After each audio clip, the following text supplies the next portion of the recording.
Welcome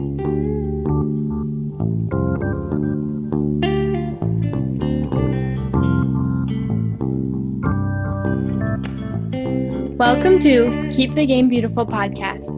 Each week, I highlight incredible people who are doing amazing things in soccer, the beautiful game. I'm Anna Turi, your host. Thank you for listening. This week is another episode that I recorded at the United Soccer Coaches Convention. I was so excited to meet so many people, and I cannot wait until Anaheim next year. I also wanted to take a second to welcome all of the new members of Duke Tig FC.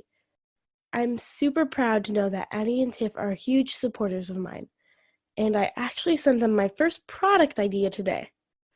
If you ever want to check out any of their products, you can use the code KTGB for a great discount.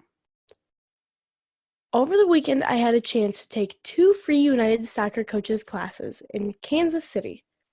I'll share a bit more about the classes in a few weeks, but the one diploma I wanted to talk about today was talking about keeping girls in the game. So that was what we talked about for the last part of the day. It was a really good talk, and we all learned some new things. Soccer Parenting Association is hosting Gratitude Week right now. I wanted to start off by thanking everyone that has helped me, given me ideas, or supported me along the way. I also want to thank you, too, for listening. Each week it is exciting to learn and know that others are also listening and learning from these podcasts. So without further ado, today's guest is John OSullivan. He is a friend of the Soccer Parenting Association. I'll get into the interview where we learn more about John's new book, Every Moment Matters, which I hope to read this spring. John is the founder of the Changing the Game project, and lots of his work is about how to remember the how and why behind youth sports. I hope you enjoy today's episode. Today I'm talking to John OSullivan. John played collegiately at Fordham University.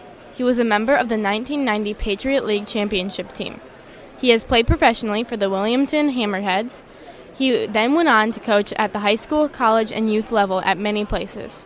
He founded Changing the Game project and now continues to do great things with the project. I'm really excited to learn more about Changing the Game and his experience and what he does. So John, do you want to take a second and just fill in any gaps I might have missed? I have coached for so many years now, almost 30 years. Like you said, every level from my kids when they were 5 to WPSL women's team to college, and I love being at this event, and I love the podcasting form. When you first reached out to me and told me what you were doing, I was so excited to talk to you because I think it's awesome, and I think that our sport needs many voices, but I think most importantly, our sport needs your voice, because we don't do a really good job of listening to the kids who are playing about what they want from the game. So the fact that you're out here doing this, that's the most important gap I want to fill in. In my podcast, Keep the Game Beautiful, I always ask the same 3 questions. So first, what does a beautiful game mean to you? I think that soccer is the most beautiful game because it is a game. It's a game for players. It's a game for thinkers. It's a game for people to solve problems on their own. Growing up in America, we have football where, run 3 steps, turn around, the ball will be there. We have basketball, run this play.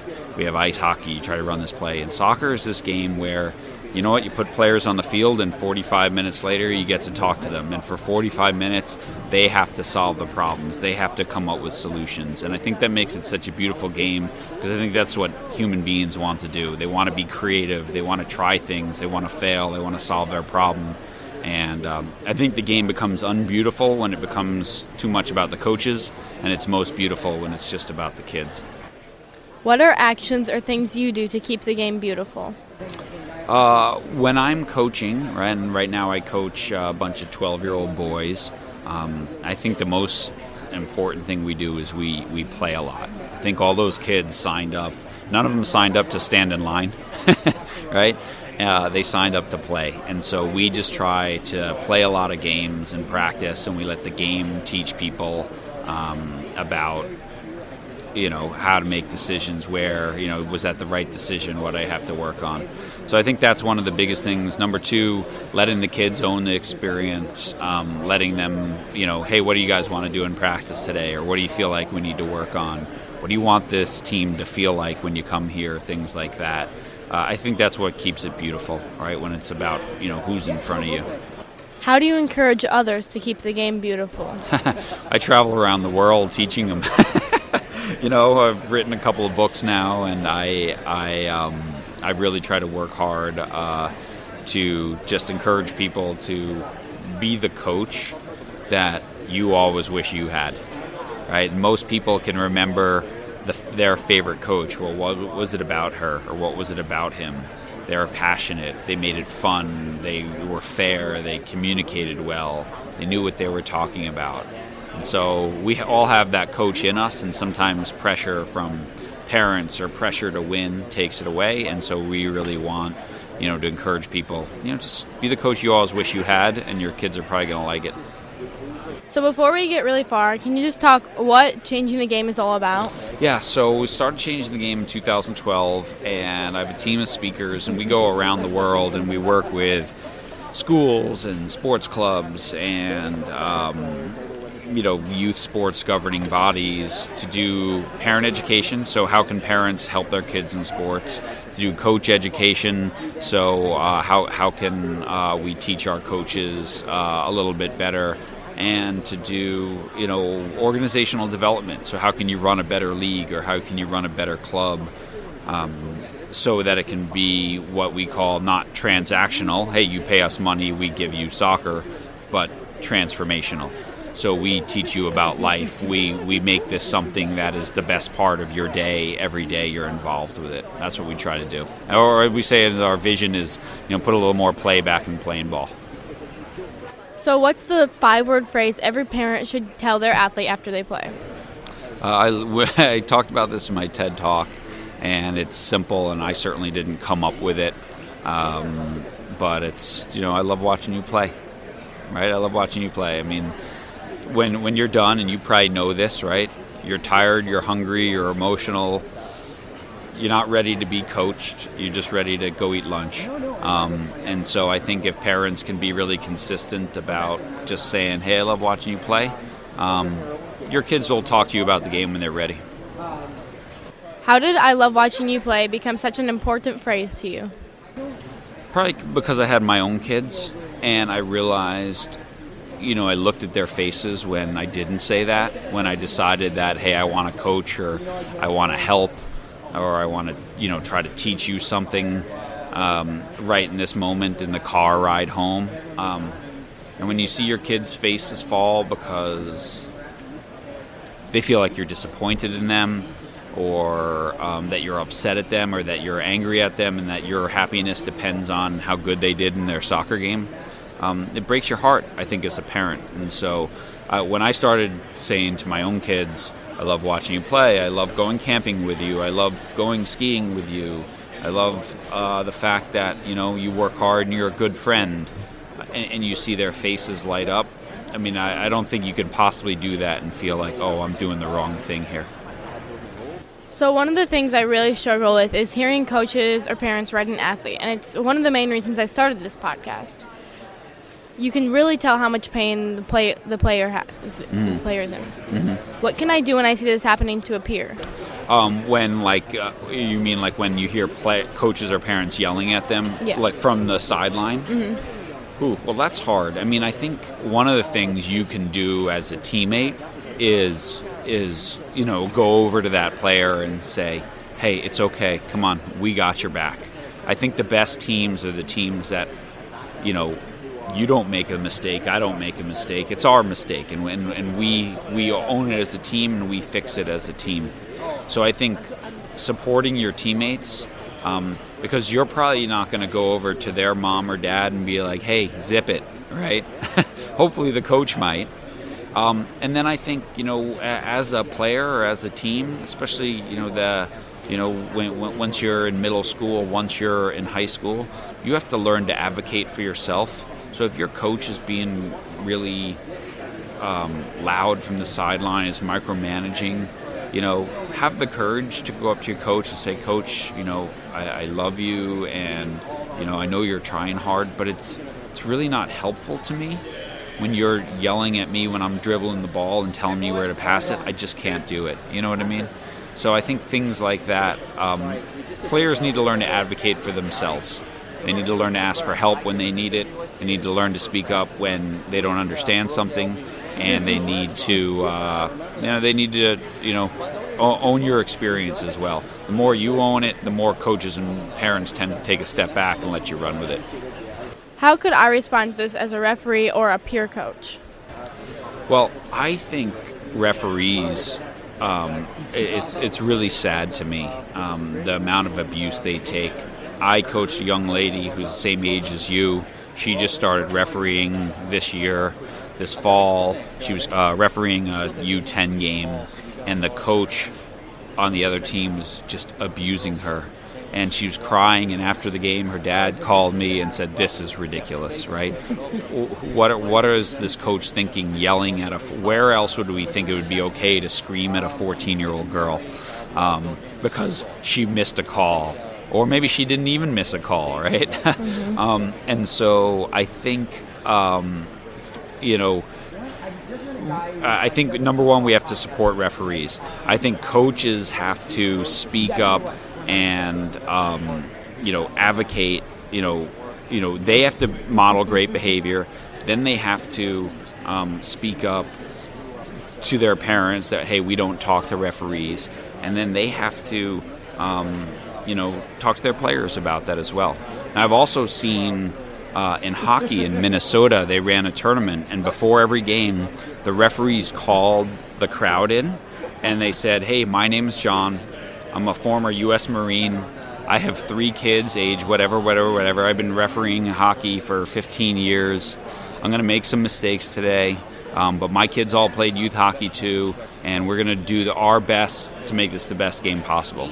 And so I think if referees can also make themselves more human, right? You're not yelling at some guy in a yellow shirt. You're yelling at Anna's dad. Why are you yelling at Anna's dad, right? And I think that would be a good step forward too. So you think the coaches and parents that yell really know how the athlete or even referee feels? Do they see themselves in a mirror? No, it's funny that you use that phrase. I have a friend named Nicole Lavoie, and she runs the Tucker Center for Women in Sport in Minnesota.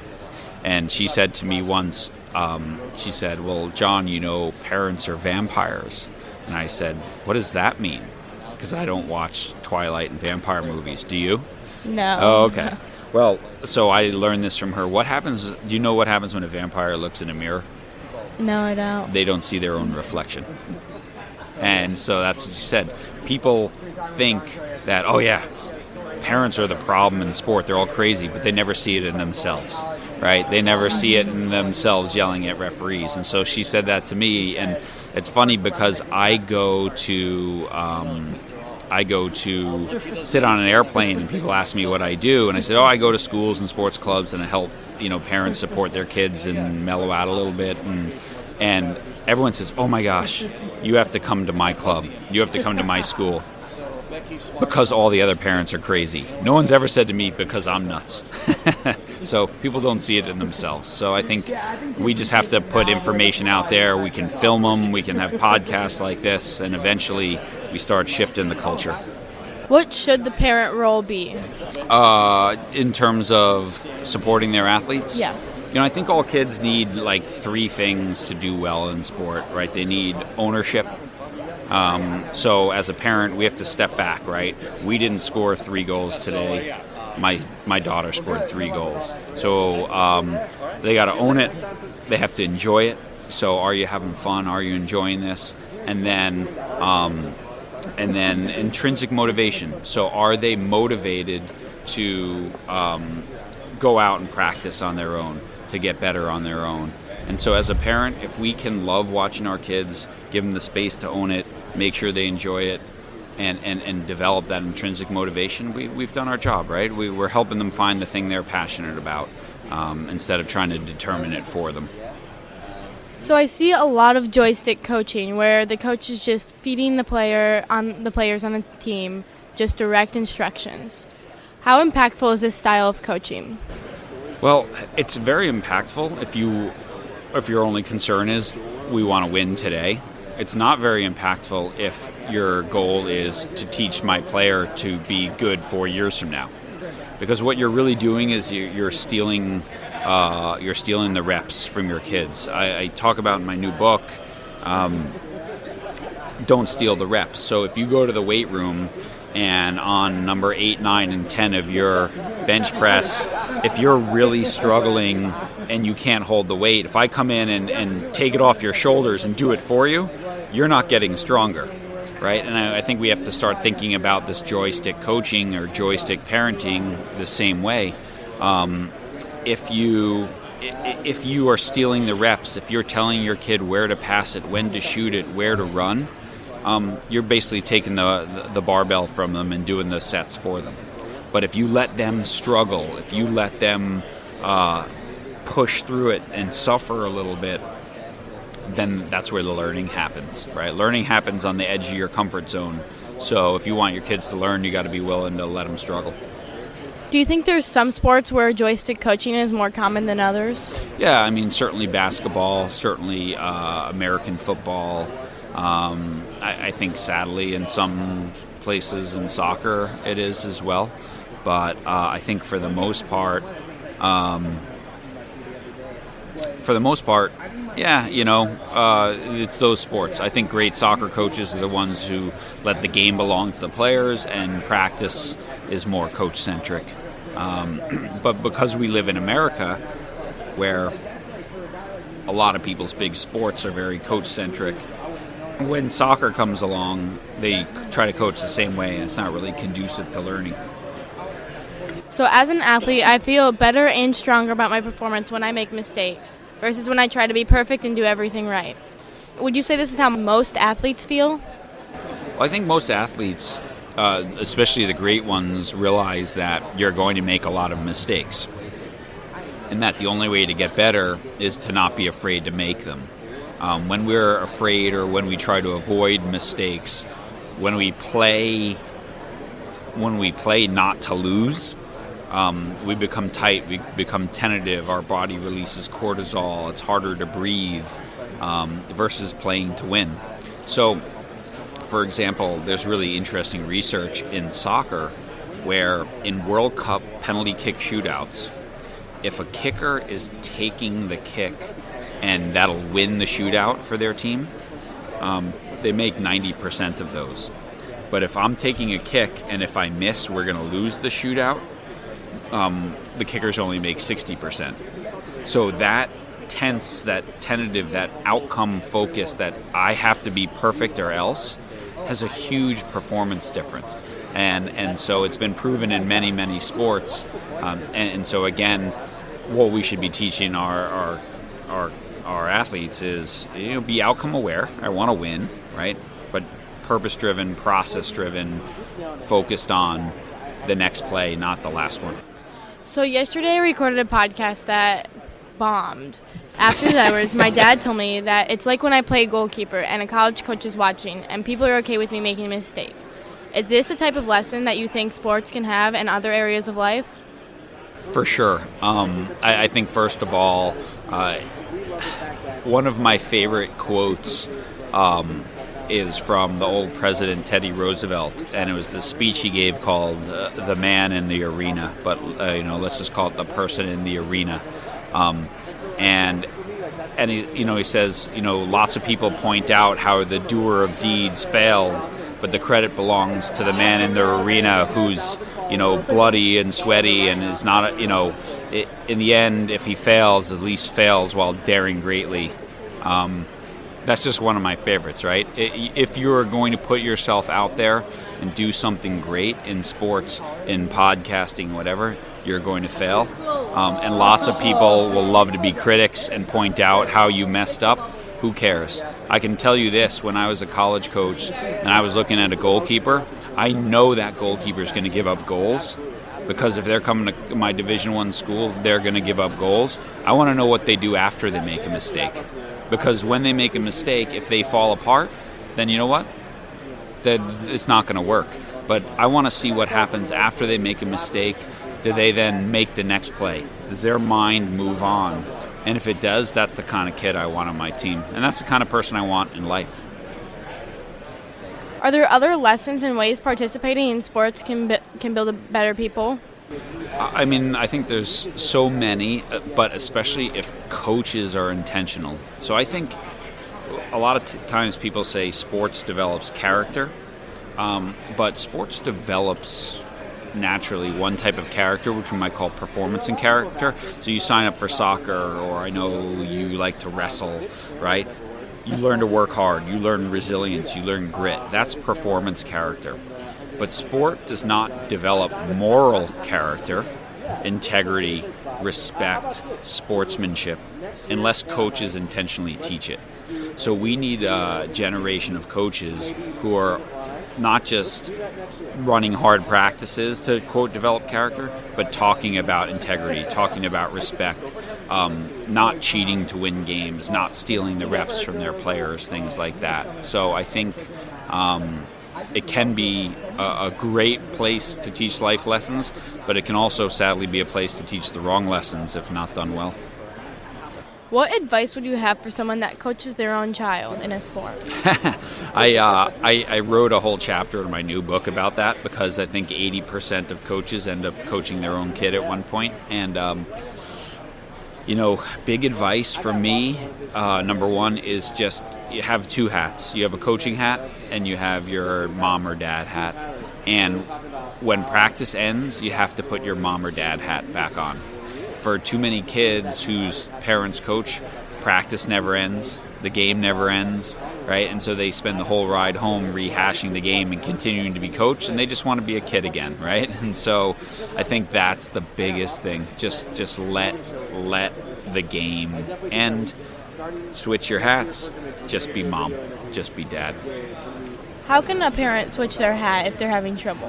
Well, I think sometimes, so I have two kids. And my daughter I think she loves when I coach her. She's very good at taking advice from me.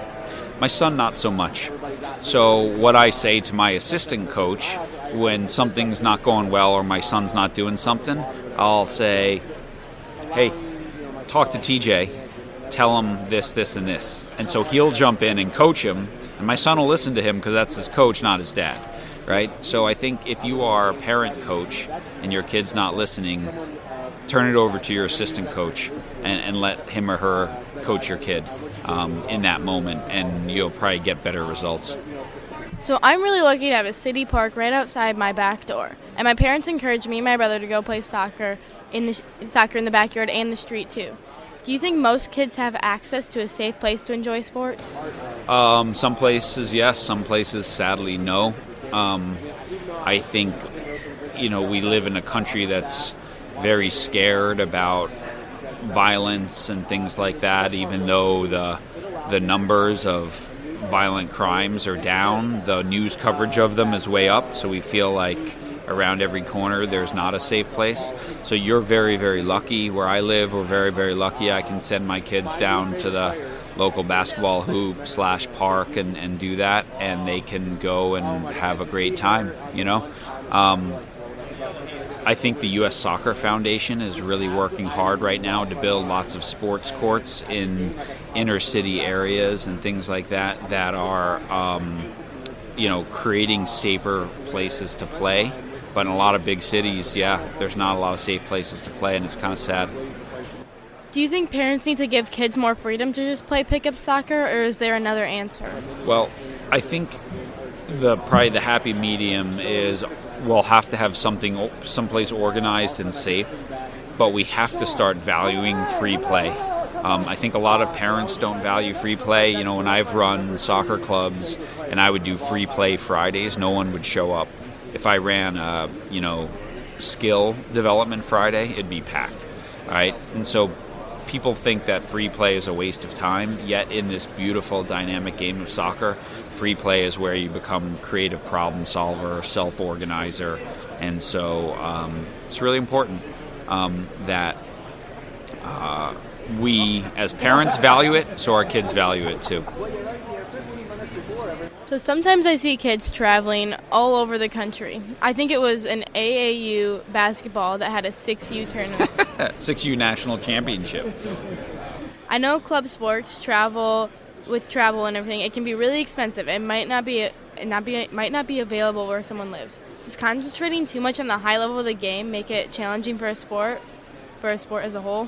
Definitely. I mean, I think, especially if we think of soccer, what do you need to play soccer? You need a kind of flat space and a kind of round thing, and you can get a game going, right? And yet we make it that, oh my God, your 6-year-old has to have a $200 uniform, and we have to get all the 6-year-olds together and go do this stuff. And it's crazy. I have a friend, an author named David Epstein, and he was living in Brooklyn, and he said, right down the street from me, there was a 7-year-old travel soccer team. And he said, I find it really hard to believe that in a city of 10 million people, a group of 7-year-olds have to travel to go find a game. And this is the adults driving this stuff, which is not so good. We need the kids to drive it, which, you know what? They want to play with their friends. They don't want to spend 5 hours in the car to play a 1-hour game. Right? Play for 5 hours and spend 1 hour. And so we have to kind of fix the math. Do you think there's a good age that players can get involved with a higher level game? I think it depends on the person. It depends on where you live. Right? If you live in a big city, it's easier to get involved or stay uninvolved longer. If you live in a small place where maybe there's only one club, you kind of get forced to follow what that one club is offering, you know what I mean? And so, but I think if it's driven by the player, then you can follow his or her lead. If they want a little bit more, give them more. But you know what? It doesn't matter how much you want to play soccer or only want to play soccer. You still need what we would call a multi-movement experience. So whether that's playing other sports or whether that is doing gymnastics or parkour or yoga, strength and conditioning, martial arts, you need to move your body in different ways to become an athlete, or you'll never play at the high level because you get hurt too much. So my brother is a huge Liverpool fan, and I hear a lot of Liverpool. Like, if you talk to him, he can tell you a bunch of the history too, and it's kind of... But this week there was an article in These Football Times on how Klopp has incorporated psychology and mentality into his coaching. When I see Klopp coach, it seems like he really enjoys what he's doing. Is this an example of the type of coach changing the game wants to encourage? Yeah, definitely. And I don't know Jurgen Klopp, but and I think we are always in danger of, when we look at the quick snippet on the sideline on ESPN and say, that's how I'm going to coach. What do we miss? The 99% behind the scenes building relationships. And I think what everyone says about Jurgen Klopp is he's great at that. So people want to play for him. They want to work hard for him. They want to run for him. They want to, and he's had success. So he's giving them something back. If you do this for me, I'll get you your recognition. I'll get you your notoriety. And so I think when we start looking around at the best coaches in the world, and when we strip away the layers, what we see is coaches who are great people managers. They're great at relationships. They're great at inspiring people. They're great at telling people the truth, but loving them to death. And by all indications, Jurgen Klopp is very much like that.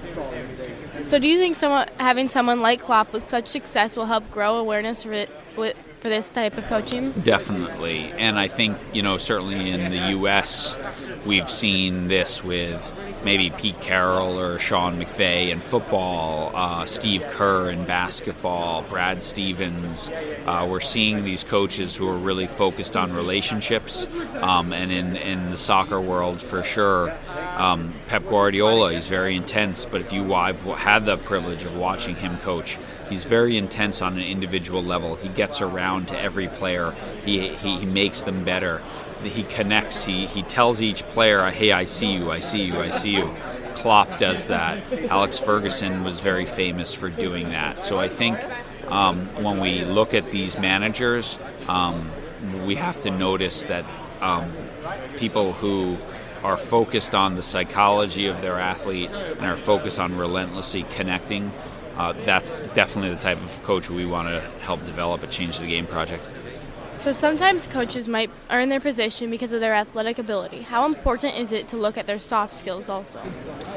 Well, I think soccer is really bad at promoting former great players into coaching roles without analyzing, do they have the skills to coach? Because just because you can swim doesn't mean you're qualified to be a lifeguard, right? Just because you had knee surgery, I don't want you doing knee surgery on me, right? So there's much more of an awareness of the soft skills now, but it's still not being developed enough. And I think once you coach long enough, if you have any sort of self-awareness, you start paying attention to it. Like, oh yeah, right? Like now they're connecting, now their eyes are shining, now they're locked in at the highest level of the game. Sometimes it's easier for a chairman to hire a former big name because it'll get the fans off his back, and then the team blows up again. It's very scary to invest in a young connector and give that coach the time to do something well. What are some of the things you would look for in hiring a coach? It's a great question. One of the things that I always ask school athletic directors is, when's the last time you fired a coach for not knowing enough about a sport? And they're like, never. I'm like, okay, great. So if you're never firing them because they don't know enough about soccer, then what are you firing them for? Treat people poorly, can't communicate, disorganized, can't motivate a team, all these sort of things, doesn't work well with others. So I would look at, if these are the reasons I always fire people, then I should be hiring people on, are you good at these things? And I think everything's a skill, so we can teach the soft skills, but I think it's easier to layer skills upon a good person than it is to take a super skillful, a lot of technical ability who's a bad person and try to change their humanity. So you recently released your book, Every Moment Matters. Is there a particular highlight or passage from the book for you? A lot of people ask me that, and obviously the title of being aware of our influence, right? That every moment matters, that we never know if today's the moment where, my player is ready to listen, is ready to learn, right? So I better be on my best. But the favorite quote that I shared yesterday here at the convention in my talk was from the wrestling coach Terry Steiner. He coaches the national women's wrestling team, and he said to me, "What's the difference between an artist and a coach?" And I said, what? And he said, at the end of the day, the artist can throw his work out and start again, but the coach can't. And I think that's something that really resonates with me. We don't get to throw that human being out and start again. So it's okay to mess up, but we better be good at tidying up as well. Was there a favorite part of the book for you to write? Ooh. Writing is not something that I love. I wish I could dictate the book, but there was definitely parts that were easier to write, and the way that I went about it this go around, I didn't write the thing in order. I wrote my favorite chapters first, and when I was getting stuck, I went back and wrote things that I was excited about writing. So I was excited about writing chapters on how does it feel like to be coached. I was excited to write about things like trust. I was excited to write about having a methodology and understanding how people learn. Those things really excited me, and so those were easier parts to write. I'm I'm trying to think what chapter I procrastinated on the longest. I'm not quite sure what that was, but there was definitely some that I'm like, oh, I don't look forward to writing this chapter. If someone realizes they are on the wrong side of the things and they don't follow changing the game philosophies, what is one easy thing they can try to start doing when they're ready for a change? That's a great question. First of all, I don't claim that we have all the answers or that we are the only way, right? There's lots of ways out there to go about things, to do things. But what I do encourage people to have is if you have a way, if you have a methodology, if you have a way that you're coaching and teaching and leading your people, base it on evidence, right? Base it on something solid, not just like, oh, well, that's how I was coached, so that's how I'm going to coach these 6-year-olds. So I think that's the biggest thing. And what I always encourage people is, look, if you read this book, the idea is not that you throw out everything you've ever done and start from scratch. It's like, find 10%, right? What's one thing that you can add to your toolbox that'll make your practices better, that'll make your communication better? And if you add something to your toolbox and it makes your practice better and it works, then in a couple weeks add something else. I think that's my biggest takeaway, right? The best coaches are always learning. They're always curious. They're always saying, what else is out there? What can I add to make what I do even better? And I think it's the mid-level coaches are the ones who get stuck and say, I know it all. I have nothing left to learn. So we've made it to our final question. Woo! What do you hope people remember about your impact to soccer and the world? You know, it was funny. I've asked a similar question at the end of my podcast to people. And, you know, what do you want your legacy to be? What do you want to be remembered for? And I asked it to Steve Kerr, the Golden State Warriors coach, and he said, you know what? He said, it doesn't really matter to me because my legacy is what other people think of me, right? But what's more important is what I know of myself. And so can I go to bed and sleep at night knowing that I did well? So I hope that people think that I was someone who loved the game, that I was someone who advocated and gave a voice to kids who maybe didn't have enough of a voice, and that maybe started shifting the paradigm in coaching and parenting so that so many kids don't walk away from sports thinking, well, that sucked.